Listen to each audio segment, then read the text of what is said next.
Party में है क्या, उनकी भूमिका क्या है? पार्टी में तो कोई पद पर है नहीं। धर्म जाति से ऊपर उठकर काम करेंगे। पार्टी का संविधान भी इसकी इजाजत नहीं देता है, इसलिए ऐसे बयान कोई तवज्जो नहीं दिया सकता।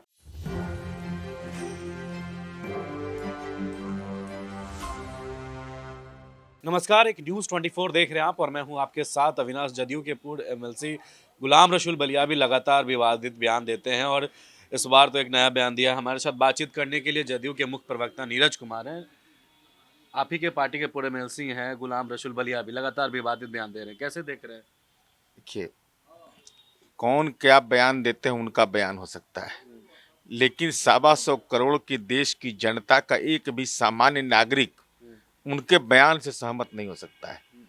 देश के सैन्य बल के पुरुषार्थ पर कोई सवाल खड़ा करे, उसको धर्म और जाति के आधार पर विभाजनकारी बातें कहे, यह कतई मंजूर नहीं। इस तरीके से कहना, आप तो ये कह रहे हैं कि भारत सरकार को अगर डर लग रहा है तो मुस्लिम 30% मुस्लिम को सेना में भर्ती कर दे। आखिर ऐसा अरे बयान? भाई, इस्लाम धर्म मानने वाले सेना में नहीं है क्या?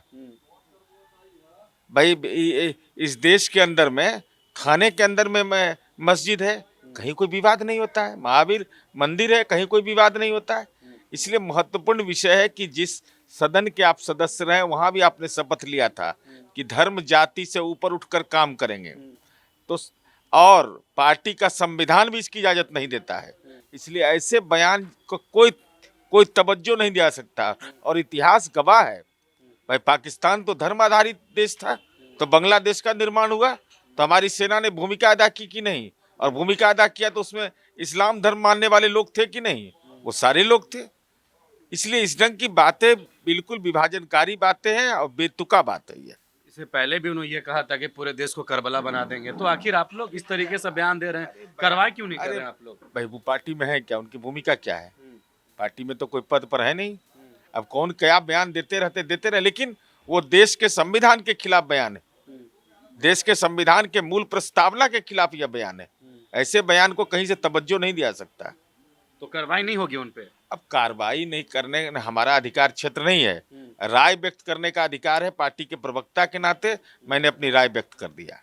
अच्छा, अब तो विपक्ष ये भी कह रही है कि इस तरीके से बयान लगातार जो दे रहे हैं गुलाम रसूल बलियाबी जी, मुसलमानों को संरक्षण दे रहे हैं। मुसलमान को संरक्षण देने की जरूरत है? मुसलमान को क्या देश के अंदर गुनाह किया है क्या कोई मुसलमान? वो तो भारतीय जनता पार्टी की समझ होती है कि धर्म आधारित भेदभाव करना।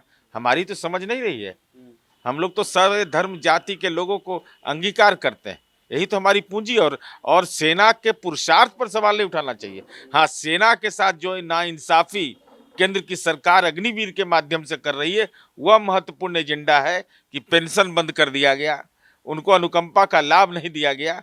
जो देश के लिए शहीद हो जाएगा उसको पेंशन का लाभ नहीं, उसको अनुकंपा नहीं।